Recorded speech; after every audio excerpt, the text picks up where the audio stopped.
Hello दोस्तों, कैसे हैं आप सब। आप सबका बहुत बहुत स्वागत है फ्रेंड। और आज मेरा वीडियो जो है पालक के पौधे के ऊपर है। कुछ दिन पहले मैंने इसके जो सीड है फ्रेंड वो लगाया था और मैंने वीडियो भी पहले डाला था इसके ऊपर। और आप देख सकते हो मेरे पालक में किस तरीके से फास्ट ग्रोथ हो रही है फ्रेंड। बहुत ज़्यादा हरे भरे हैं ये और बहुत अच्छी तरीके से इनकी ग्रोथ हो गई है। ये छोटे छोटे से पॉट में लगे हुए हैं और इनकी जो ग्रोथ का राज है वो एक बहुत ही सुंदर, बहुत ही आसानी से तैयार होने वाला एक फर्टिलाइज़र होता है फ्रेंड, जिसकी वजह से मुझे इस तरीके से ग्रोथ मिली है।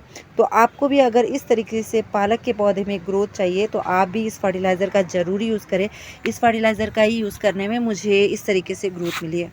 तो इस तरीके से आप देख सकते हो एक एक पॉट में इनकी ग्रोथ हो रही है। छोटे छोटे से पॉट हैं और इस तरीके से ये ग्रो कर रहा है। कुछ 5 पॉट है फ्रेंड। पांचों पॉट में बहुत अच्छे से ग्रो कर रहा है और मुझे कुछ दिन में इनको हार्वेस्ट कर लेना होगा, नहीं तो शायद ये पीले हो जाएंगे।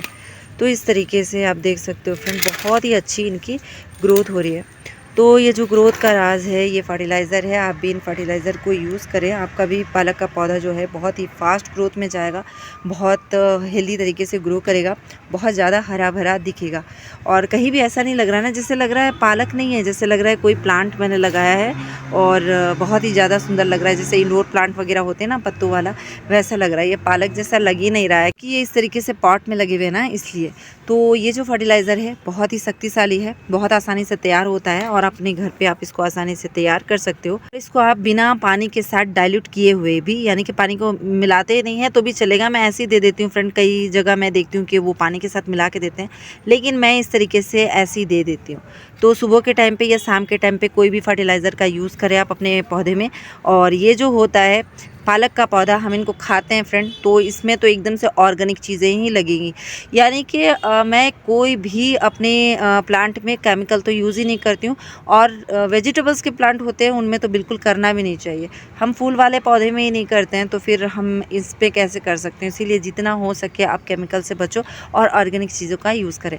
और जो ये फर्टिलाइज़र है फ्रेंड, ये कोई वर्मी कंपोस्ट भी नहीं है और ना ही ये काउडंग कंपोस्ट है या फिर यानी कि ख़रीदा हुआ कोई खाद नहीं है। अपने घर से बना हुआ खाद है, बहुत सिंपल सा खाद है और बहुत आसानी से तैयार होता है और बहुत ही फ़ायदा पहुंचता है हमारे पौधे में। तो वो खाद को देखते हैं फ्रेंड। यहाँ पे आप देख सकते हो फ्रेंड, ये जो बकेट है इसमें मैंने कुछ किचन वेस्ट को के डाला था और इसमें पानी डाला हुआ था फ्रेंड, और उसमें से ही ये जो लिक्विड फर्टिलाइज़र है ये तैयार हुआ है।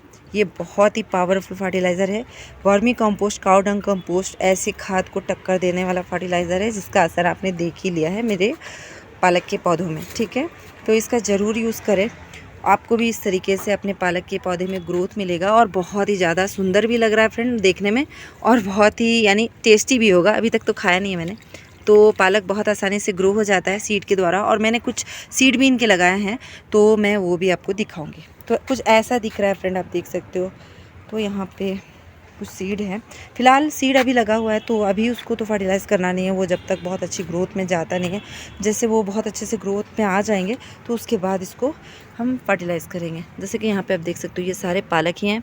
और मैं ना यहाँ पे सिर्फ बीट रूट के पौधे लगाने वाली थी फ्रेंड। बीट रूट भी मैंने डाला है और साथ में पालक भी डाल दिया था, मुझे बिल्कुल याद नहीं था, लेकिन फिर भी ग्रोथ तो अच्छी हो रही है। यानी कि आगे जाते जाते ये बीट रूट के जो छोटे छोटे पौधे हैं उनको मैं निकाल के किसी बड़े पॉट में लगा लूँगी और पालक को यहीं पे रहने दूँगी। तो आपको ये फर्टिलाइज़र कैसा लगा कमेंट में ज़रूर बताएं। मिलती हूँ इंशाल्लाह अपनी अगली वीडियो में।